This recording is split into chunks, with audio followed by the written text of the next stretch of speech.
যুদ্ধ ক্রমেই যেন মহামারীর মতো করে বিস্তার লাভ করে চলেছে। ইয়েমেনের ইরান সমর্থিত হুথি বিদ্রোহীদের লক্ষ্য করে ব্যাপক বিমান হামলা চালিয়েছে যুক্তরাষ্ট্র। শনিবার ওই হামলায় ৫৩ জন নিহত হয়েছেন বলে জানা গেছে। এছাড়া আহত হয়েছেন ৯৮ জন।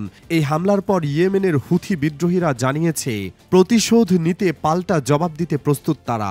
অপরদিকে লোহিত সাগরে বাণিজ্যিক জাহাজে হামলা বন্ধের ঘোষণা না দেওয়া পর্যন্ত হুথিদের ওপর সামরিক অভিযান অব্যাহত রাখার ঘোষণা দিয়েছে যুক্তরাষ্ট্র। ১৬ মার্চ রবিবার মার্কিন প্রতিরক্ষামন্ত্রী পিট হেগসেথ এই ঘোষণা দেন। আবার মার্কিন হামলা চললে পাল্টা জবাব দেওয়ার ঘোষণাও দিয়ে রেখেছে হুথিরা। চলতি বছরের জানুয়ারিতে ডোনাল্ড ট্রাম্প প্রেসিডেন্ট হিসেবে দায়িত্ব গ্রহণের পর হুথিদের বিরুদ্ধে এটাই সবচেয়ে বড় সামরিক অভিযান। ওয়াশিংটন বলছে হুথিদের হামলার জবাব দিতেই এই অভিযান পরিচালিত হচ্ছে। মার্কিন কর্মকর্তাদের বরাত দিয়ে বার্তা সংস্থা রয়টার্স জানায় এই হামলা আগামী বেশ কয়েক সপ্তাহ ধরে চলতে পারে। হুথি নেতা আব্দুল মালিক আল হুথি রবিবার এক টেলিভিশন ভাষণে বলেন, যুক্তরাষ্ট্র যদি ইয়েমেনে হামলা অব্যাহত রাখে তাহলে লোহিত সাগরে তাদের জাহাজেও হামলা চলবে। তারা যদি আগ্রাসন চালিয়ে যায় আমরাও প্রতিরোধ চালিয়ে যাব।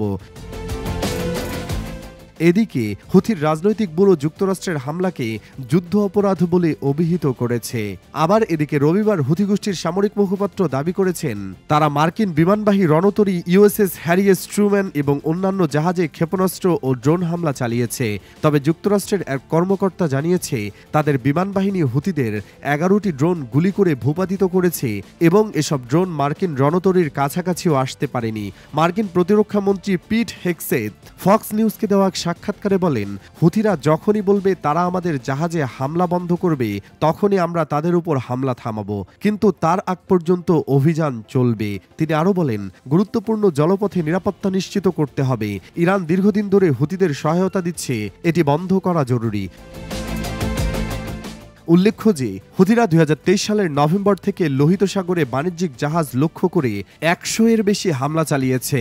তারা দাবি করছে গাজায় ইসরায়েলি হামলার শিকার ফিলিস্তিনিদের প্রতি সংহতি জানিয়ে এসব হামলা চালানো হচ্ছে। হুথিদের হামলা ঠেকাতে যুক্তরাষ্ট্র ব্যয়বহুল সামরিক অভিযান চালাতে বাধ্য হচ্ছে।